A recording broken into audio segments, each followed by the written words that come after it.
57 minutes until the truth exploded. Excuse me, sir, but Dante Williams adjusted his white server's jacket and checked his phone as Manhattan's elite clinked champagne glasses around him. The small camera clipped to his bow tie streamed live to 12,000 viewers who thought they were watching an exposé on wealth inequality. They had no idea they were about to witness the destruction of one of America's most respected billionaires. Richard Blackwood stood at the podium accepting another humanitarian award, his words about corporate responsibility floating through the Blackwood Industries gala like expensive perfume masking something rotten. Dante moved closer, invisible in his uniform, his hand touching the velvet box in his pocket. Inside lay his mother's ring, the same ornate signet bearing the Blackwood family crest that gleamed on Richard's finger as he gestured to the crowd. We must never forget that behind every success story is a community that deserves our gratitude and commitment to justice, Blackwood declared. Justice. Dante thought of Camila lying in her hospital bed 40 blocks away, dying of stage 4 cancer, her final wish burning in her eyes. Not forgiveness, not reconciliation, accountability. 30 years I've waited, mijo, she'd whispered 3 days ago, pressing the ring into his palm. 30 years of protecting his secrets while he built his empire on our suffering. No more. The applause thundered. Dante checked his phone. 43 minutes, 15,000 viewers. He set down his champagne tray and walked toward the stage, each step weighted with 3 decades of lies. Mr. Blackwood, Dante intercepted him near the stage steps. I believe you dropped something. Blackwood turned with his politician smile. I'm sorry, do I know you? Not yet. Dante opened the velvet box. Under the ballroom's lights, the Blackwood crest seemed to burn. But you knew my mother, Camila Rodriguez. Color drained from Blackwood's face. His eyes locked onto the ring, then traveled up to meet Dante's gaze. The same green eyes, the same strong jawline that mirrored his own. That's impossible, Blackwood whispered. 30 years ago, you gave this to a 22-year-old law student from Columbia. Dante's voice carried now, drawing attention. The live stream hit 18,000 viewers. You promised to take care of her. You promised to take care of us. Murmurs rippled through the crowd. Phone cameras turned their way. Security moved closer, uncertain. She's dying, Mr. Blackwood. 48 hours, maybe less. Pain cracked through Dante's composure. And you know what her last wish is? Not to see you. Not forgiveness. Justice. Blackwood reached for the ring with trembling fingers, then pulled back. Camila, he breathed. She wasn't just your housekeeper. Dante's voice rose above the growing crowd. She was a brilliant law student working undercover to expose your family's apartheid investments. She chose love over justice once. She won't make that mistake again. The ballroom fell silent except for clicking cameras. Blackwood stood frozen, his humanitarian award heavy in his hands. Dante checked his phone. 22,000 viewers, 34 minutes. This live stream goes to every major news outlet in 34 minutes, along with 30 years of evidence about how the Blackwood fortune was really built. Evidence my mother kept hidden to protect the son she loved. He stepped closer, close enough that only Blackwood could hear. She's not protecting you anymore. The ring caught the light as Dante snapped the box shut. Around them, New York's elite stood frozen, realizing they weren't witnessing family drama. They were watching the destruction of everything they thought they knew about power, privilege, and the price of silence. The countdown continued, its relentless march towards a reckoning 30 years in the making. The Tesla's silence was suffocating as Richard Blackwood sat in the back seat, watching Dante's 15-year-old Honda weave through Manhattan traffic ahead of him. 31 minutes on the countdown. His phone buzzed incessantly. His PR team, his wife Isabella, board members who'd already seen clips of the gala confrontation spreading across social media. He ignored them all, his mind racing back to 1993. Camila Rodriguez had arrived at the Blackwood estate on a rainy October morning, her law school transcripts hidden beneath a false resume. 22 years old, brilliant, and breathtakingly beautiful, she'd been recruited by a human rights organization to work undercover as household staff. Her mission? Gather evidence of Blackwood Sr.'s illegal investments in apartheid South Africa. Richard had been 25, fresh from Wharton, drowning in his father's expectations to join the family business. When he'd found Camila reading Mandela's autobiography in the estate library during her break, something shifted. Their conversations about justice and morality became the highlight of his empty days. He'd fallen in love with her mind first, then her fierce determination to change the world.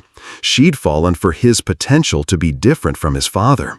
For 6 months, they'd lived in a bubble of stolen moments and whispered dreams of a future together. Then she'd gotten pregnant. Turn left here. Richard's driver followed Dante toward Queens. Through the Honda's rear window, Richard caught glimpses of the young man's profile, his own stubborn jawline, Camila's graceful neck, the son he'd never known, now a 28-year-old investigative journalist who'd spent years tracking down the truth his mother had buried. The hospital appeared ahead, its windows glowing against the early evening sky. Richard's phone showed 26 minutes remaining on Dante's countdown, the viewer count climbing toward 50,000. Comments flooded the live stream. "Holy shit, is this really happening? Blackwood stock is already dropping. Someone call CNN."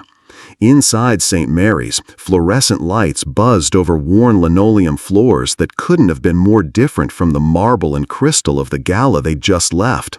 Dante led him past nurses who nodded respectfully. They knew him here, Richard realized. This was his world, not the Manhattan boardrooms where Richard conducted his sanitized philanthropy.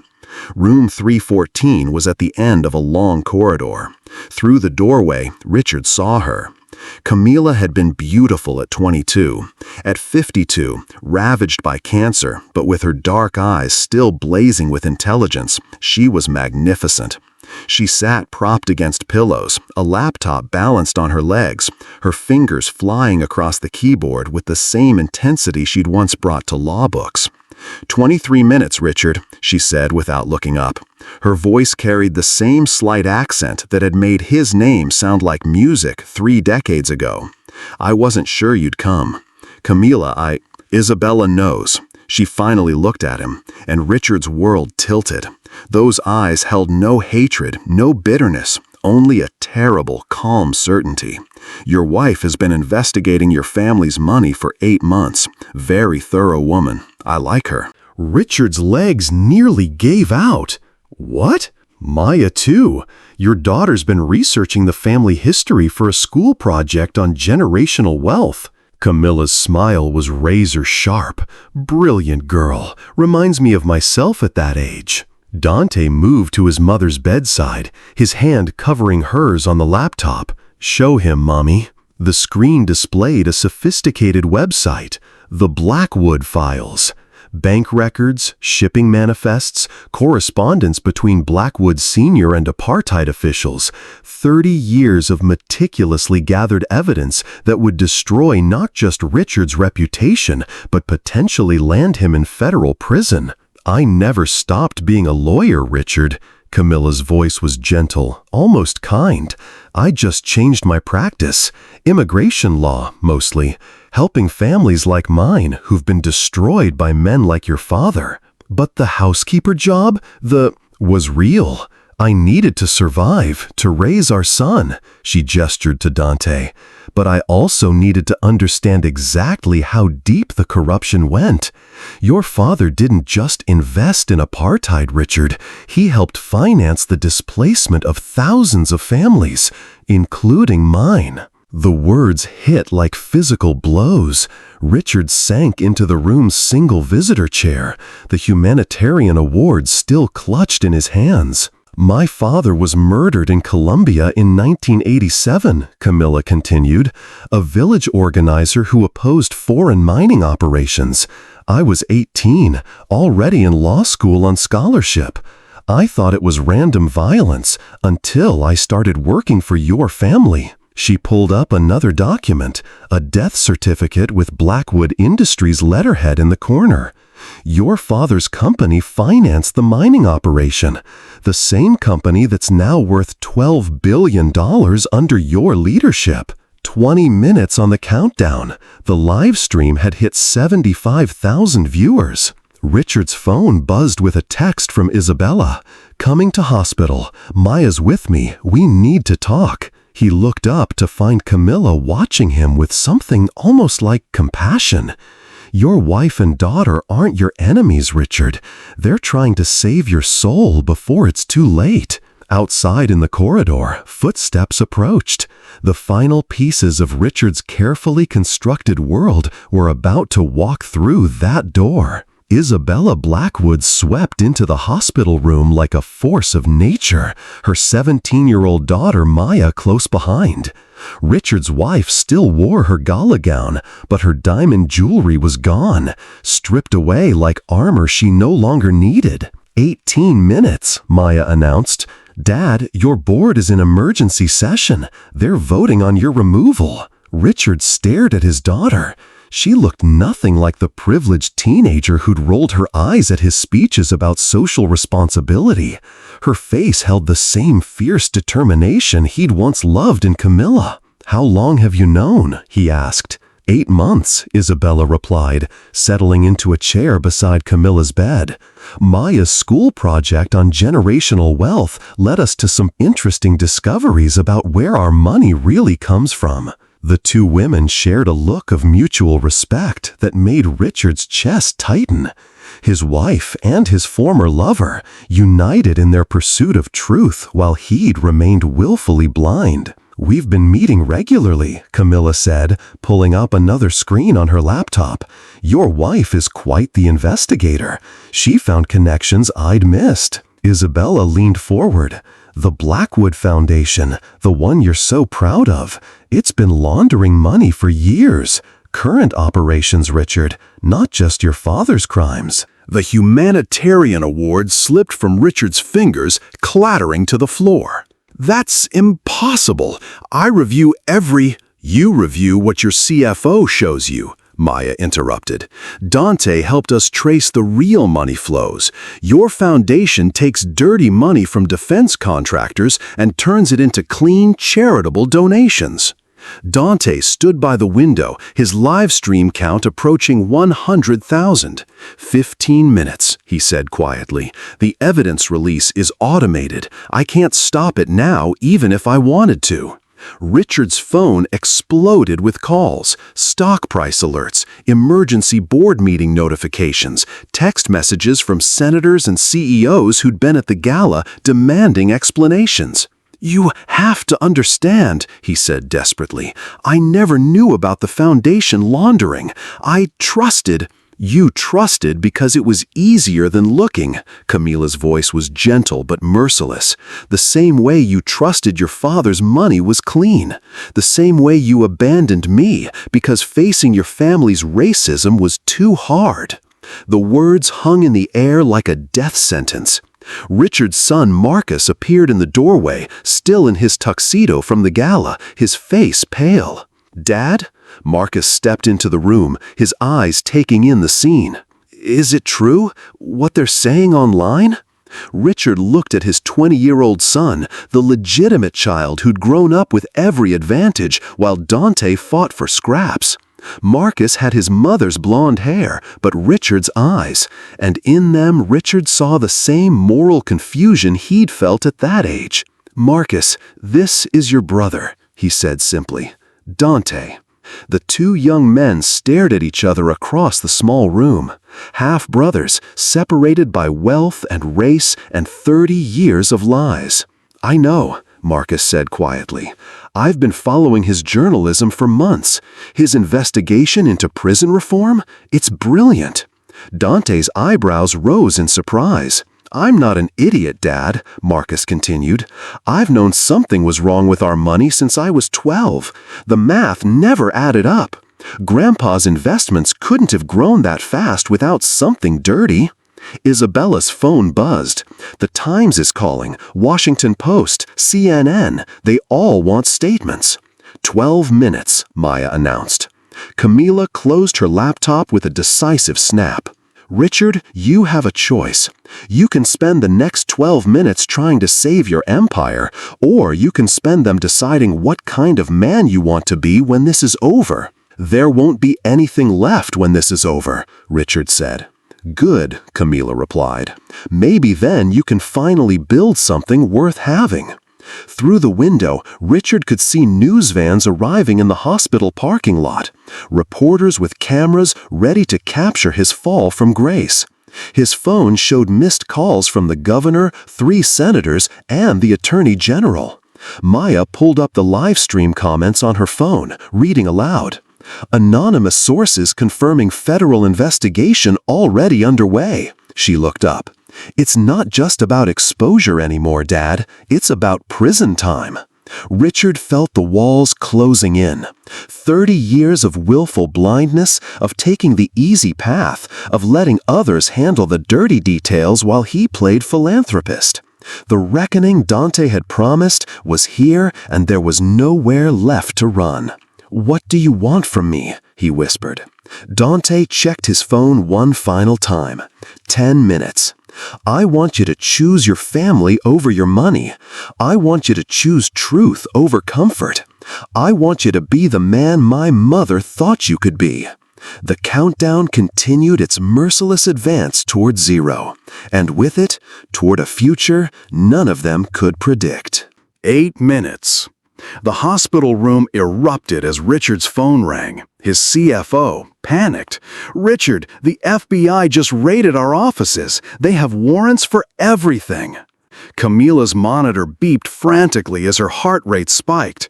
The stress was killing her faster than the cancer. "Mom, stop," Dante said, moving to her bedside. "This isn't worth your life." "It is," she whispered. "Your grandfather died for this truth." Isabella grabbed Richard's arm. "Our bank accounts are frozen, all of them, the kids' college funds, everything."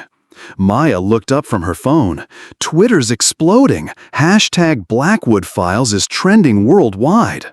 Marcus paced by the window. "Dad, there are federal agents downstairs asking for you." 6 minutes, Dante announced, but his voice wavered as Camila's breathing grew labored.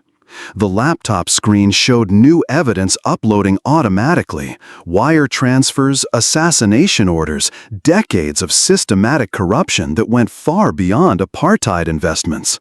Richard's father hadn't just profited from evil, he'd orchestrated it. "Camila, please," Richard knelt beside her bed. "Stop the release. I'll confess everything, cooperate fully. Just don't die for this." She shook her head weakly. "Some truths can't be stopped." Isabella's phone buzzed. "Our lawyer says to expect indictments within hours, RICO charges, conspiracy. We're looking at life sentences."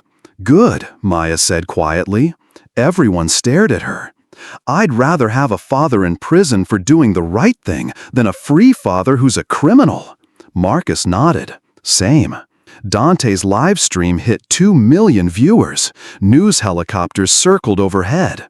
The countdown showed 4 minutes, and the automatic evidence dump was unstoppable, designed by Camila and a team of hacktivist lawyers to trigger regardless of what happened to her. "The prosecutor's offering a deal," Isabella read from her phone. "Full cooperation for reduced sentences." 3 minutes, Maya whispered. Richard looked around the room, at his wife who chose truth over comfort, his children who chose justice over privilege, the son he'd abandoned who'd become the man he'd failed to be. "What happens to the victims?" he asked Camila. "The victims my father destroyed." "Restitution," she said. "Every penny returned." "We'll be bankrupt." "We already are," Isabella said, "morally bankrupt. This is our chance to be rich in something that matters." 2 minutes. Camila's eyes fluttered closed, her breathing shallow. 1 minute, Dante said, tears streaming down his face. Richard made his choice. He walked to the window where reporters waited below and opened it. "I'm Richard Blackwood," he called down. "I'm ready to tell the truth." The countdown hit 0. Servers across 6 countries began uploading terabytes of evidence simultaneously. 30 years of hidden crimes spilled into the light as Richard Blackwood surrendered everything he'd built on lies, choosing his family's future over his father's blood money. Camila smiled and squeezed Dante's hand as justice finally, irrevocably, began. Federal agents burst through the hospital room door as the evidence dump completed. Richard raised his hands in surrender, but Agent Sarah Chen waved them toward Camila's bed instead. "Mrs. Rodriguez, you're under federal protection effective immediately," Chen announced. "We intercepted a kill order 30 minutes ago." Camila's eyes snapped open, suddenly alert. Faster than expected. Dante stared at his mother. "What kill order? Who wants you dead?" "The same people who killed my father," Camila said, sitting up with surprising strength. "The same people who've been trying to silence this story for 30 years. Agent Chen pulled up a chair. "Mrs. Rodriguez has been our informant for 8 years. This whole operation was designed to flush out the remaining network." Richard felt the ground shift beneath him. "Operation?" "Your father didn't work alone, Richard. There's an entire network of corporations, politicians, and mercenaries still profiting from the system he helped build. They've been watching you, waiting to see if you'd become a threat." Isabella grabbed Richard's arm. "The foundation money laundering. You weren't naive. You were a target." "Your CFO, your board members, half your major donors," Agent Chen continued. "They've been using your reputation to legitimize their operations. Tonight's exposure threatens billions in ongoing criminal enterprises." Maya's phone buzzed. "Dad, there's something else. The evidence dump revealed there's another daughter." Camila smiled weakly. "Lucia. She's 24, works for the FBI, has been investigating the network from the inside." Richard's world tilted again. Another daughter? Born 2 years after Dante, different father, a federal prosecutor who was also killed for getting too close to the truth. Camila's voice carried decades of pain. "I've been raising children and losing partners to this fight for 30 years. Agent Chen's radio crackled. "Rodriguez, we have movement, multiple vehicles approaching the hospital." "Right on schedule," Camila said. She pulled a tablet from beneath her pillow, showing a sophisticated surveillance operation. "Dante, your live stream wasn't just for exposure. It was bait." "Bait for what?" "The network's cleanup crew. They can't let this story survive." She looked at Richard. "They're here to kill all of us." Marcus moved to the window. "There are men with guns surrounding the building." Isabella pulled Maya close. "How is this happening?" "Because justice isn't a hashtag," Camila said. "It's a war. And tonight, we're on the battlefield." Agent Chen spoke into her radio. "All units converge. Operation Blackwood is now active." Dante finally understood. "You're not dying from cancer. You're dying from poison. Slow acting, untraceable. They've been killing me for months, hoping I'd die quietly." Camila's eyes blazed. "But I'm not going quietly." The lights went out. Emergency lighting bathed the room in red as gunfire erupted in the parking lot. Richard grabbed his family, pulling them away from the windows. "The evidence was just the beginning," Camila said in the darkness. "Tonight, we end the network that killed my father, that poisoned me, that turned your family money into blood money." Agent Chen handed out bulletproof vests. "Mrs. Rodriguez, we need to move you to the safe room." "No." Camila struggled to her feet, surprisingly steady. "I've been running and hiding for 30 years. Tonight, they come to me."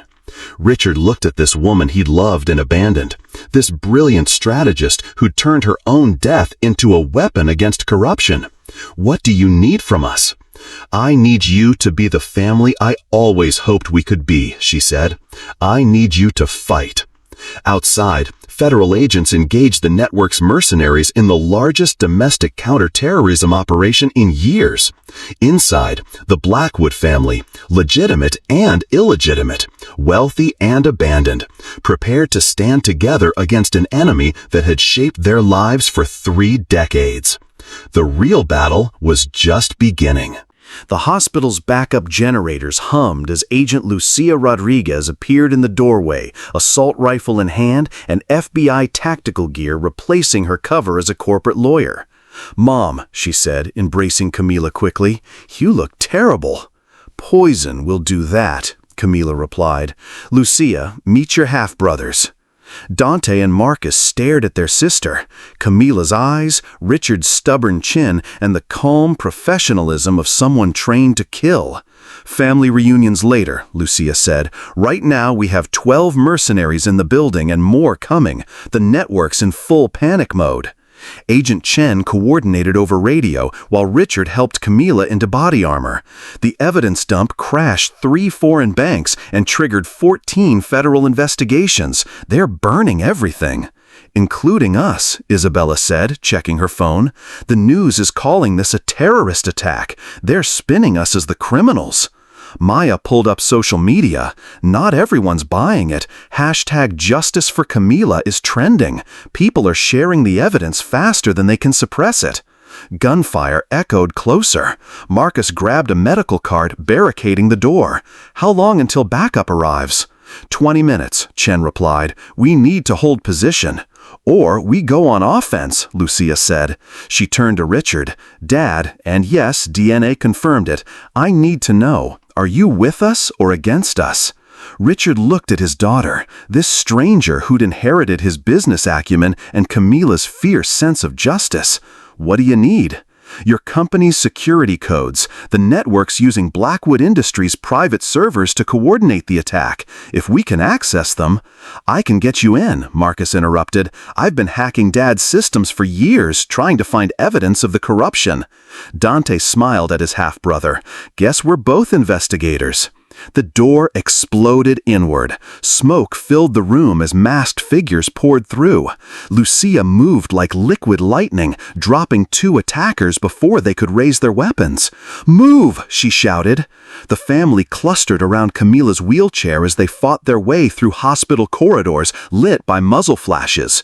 Isabella had never fired a gun, but she covered Maya with fierce maternal instinct.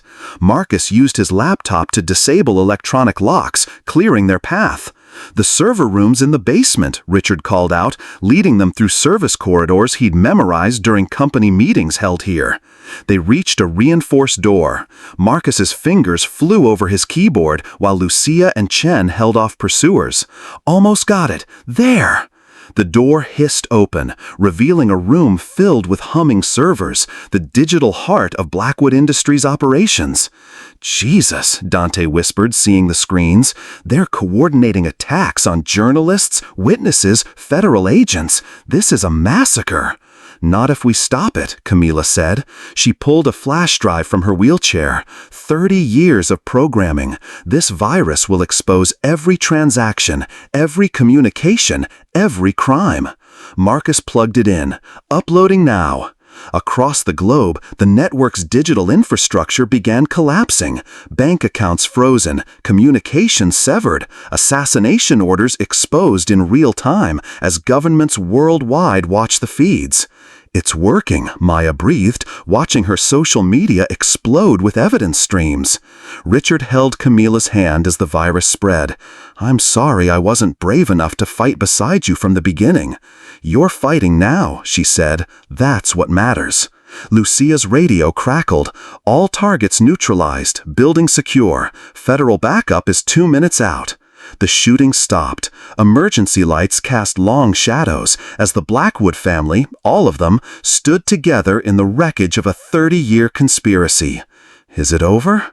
Camila smiled, color returning to her cheeks as the antidote Lucia had administered began working. The network's finished, but justice? That's just beginning.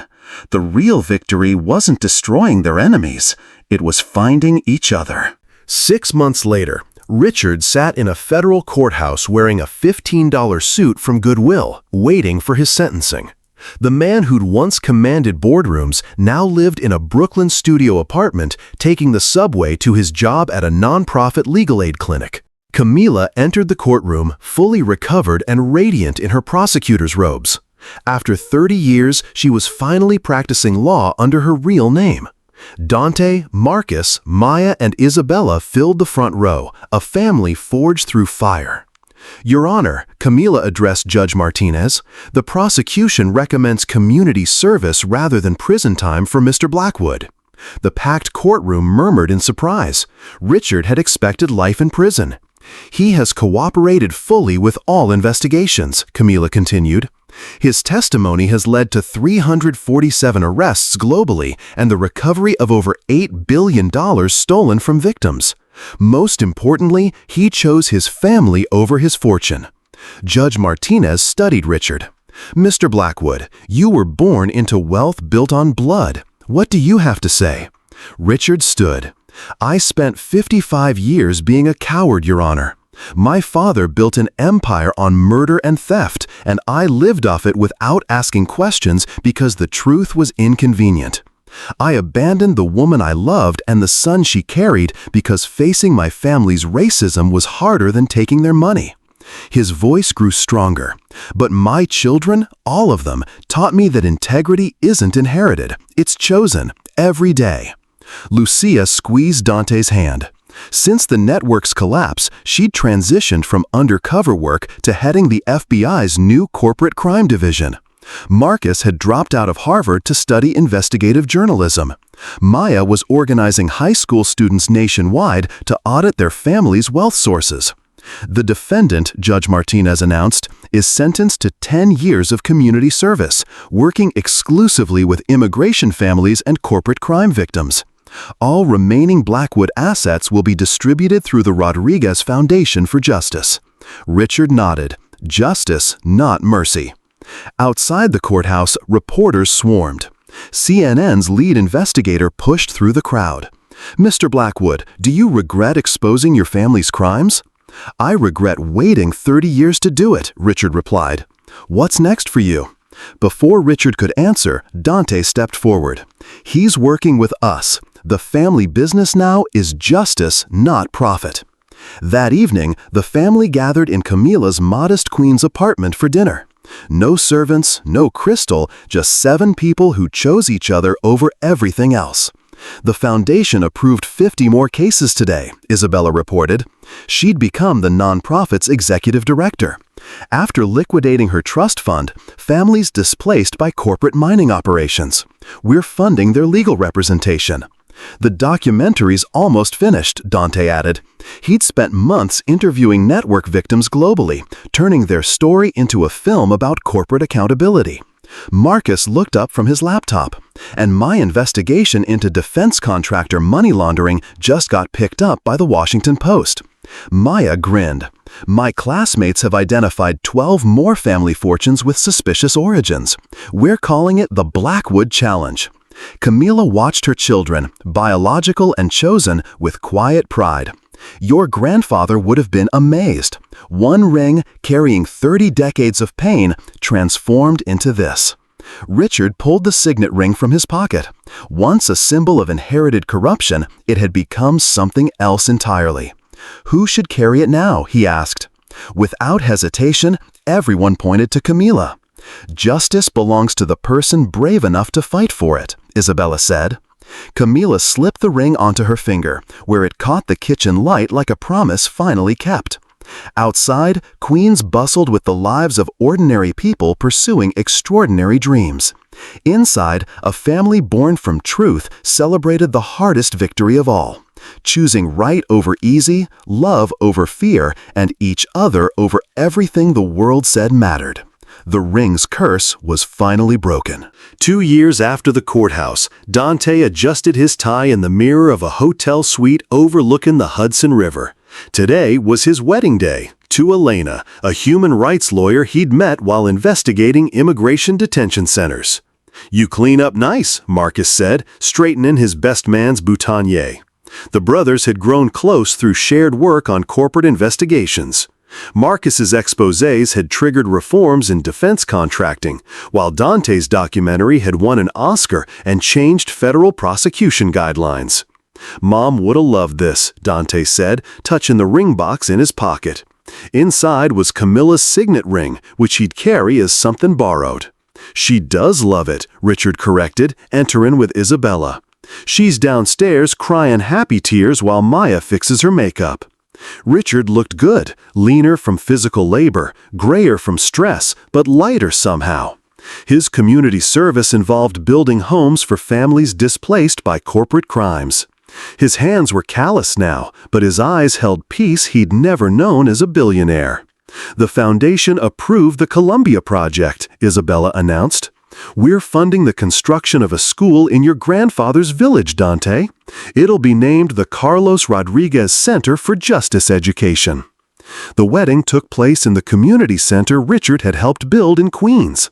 No society photographers or five-star venues. Just 200 people whose lives had been touched by the family's transformation. Camila walked Dante down the aisle, radiant in a simple blue dress. The ring on her finger caught the afternoon light streaming through windows that looked out onto gardens tended by former Blackwood Industries employees who now work for the foundation. 30 years ago, Dante said in his vows, "My mother taught me that love requires courage. Elena, you've shown me that courage creates love." Maya, now 19 and studying journalism at Columbia on merit scholarship, served as maid of honor. Lucia stood beside her, having taken leave from the FBI to write a book about corporate crime networks. During the reception, held in the same community center, Richard found himself dancing with Camila to salsa music that filled the room with joy. "Any regrets?" she asked. "Just one," Richard replied. "I wish I'd been brave enough to dance with you 30 years ago." "We're dancing now," she said. "That's what matters." Marcus approached with his new girlfriend, a public defender he'd met while investigating judicial corruption. "Dad, the Times wants to interview you about the wealth redistribution model. Other billionaire families are copying our approach." "The Blackwood effect," Isabella laughed. "Guilt-driven philanthropy is becoming trendy." "Good," Richard said. "Trends can become movements." Elena's father, an immigrant construction worker, toasted the couple in Spanish and English. "To families that choose love over money, truth over comfort, and each other over everything else." As the evening wound down, Dante pulled his family into a corner booth. "I have news. Elena's pregnant." The table erupted in quiet celebration. No screaming, just deep happiness. Camila's eyes filled with tears. "A new generation," she whispered, "born into truth instead of lies." Richard raised his glass of beer. No champagne at this wedding. "To the baby who'll grow up knowing that family isn't about blood or money. It's about standing together when it matters." Later, as the family helped clean up the community center, Dante handed the ring back to Camila. "Keep it for the baby," she said. "When they're old enough, tell them about their great-grandfather who died for justice, their grandmother who never stopped fighting, and their grandfather who finally learned how to fight." Outside, Queens hummed with the lives of working families. Teachers, nurses, construction workers, immigrants chasing the American dream through honest labor. Inside, the Blackwood family finished stacking chairs and sweeping floors, wealthy in ways that couldn't be measured in dollars. The curse of inherited corruption had become a blessing of chosen integrity. 5 years later, Dante stood in the rose garden behind the Carlos Rodriguez Center for Justice Education, watching his 3-year-old daughter Sophia chase butterflies while Camila read her a story about brave grandmothers who changed the world. The school in Colombia had become a beacon. 600 students from families displaced by corporate mining now learned coding, sustainable agriculture, and human rights law. The village where Camila's father had died fighting injustice now produced lawyers, teachers, and activists who carried his legacy across Latin America. "Abuelo Richard," Sophia squealed, running toward the man who traded Armani suits for work clothes. Richard emerged from the school's construction site, covered in dust but grinning as he scooped up his granddaughter. "We finished the computer lab," he announced to Camila. 50 new workstations, all funded by seized network assets. At 70, Richard had found his calling in construction. The man who'd once commanded corporate empires now built schools, community centers, and affordable housing. His hands were permanently stained with concrete and paint, badges of honor he wore proudly. Maya appeared from the school's main building, her documentary camera capturing the moment. Now 24 and an award-winning filmmaker, she'd spent 2 years documenting the global ripple effects of their story. Her latest film, The Blackwood Effect, had inspired accountability movements in 12 countries. "The United Nations wants to screen it next month," Maya announced. "Corporate crime reform is being debated in the General Assembly." Isabella emerged from a meeting with village elders, her hair silver now, but her energy undimmed. As director of the Rodriguez Foundation, she'd overseen the distribution of over $2 billion to corporate crime victims worldwide.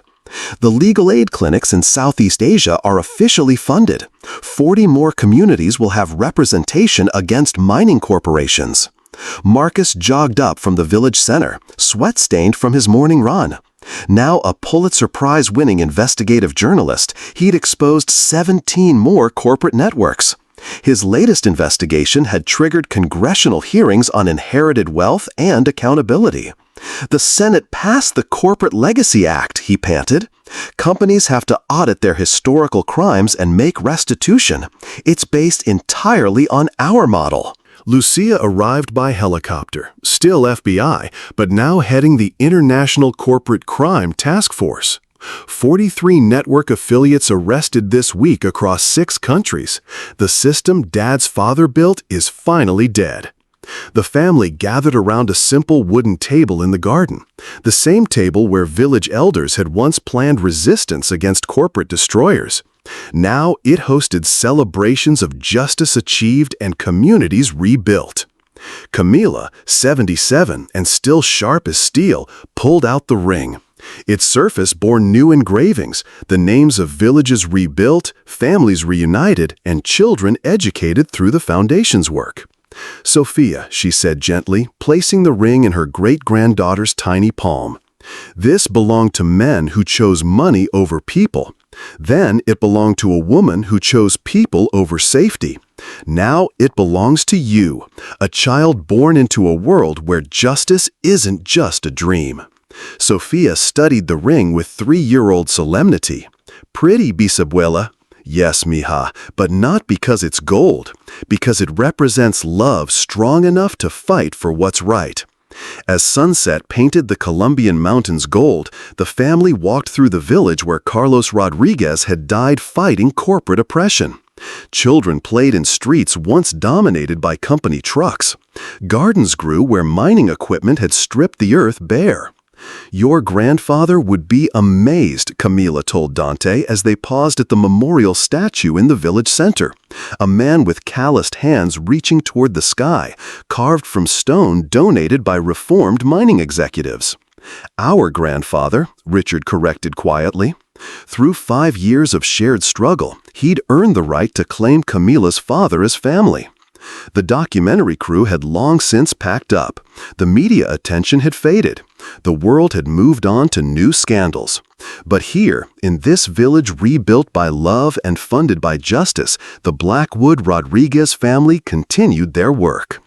That night, as Sophia slept between her parents, the ring rested on the nightstand, no longer a symbol of inherited corruption, but a promise passed between generations that truth, however painful, always wins in the end. Outside, the mountain stood eternal, but the village hummed with the sounds of prosperity earned through honest labor, the sweetest victory of all.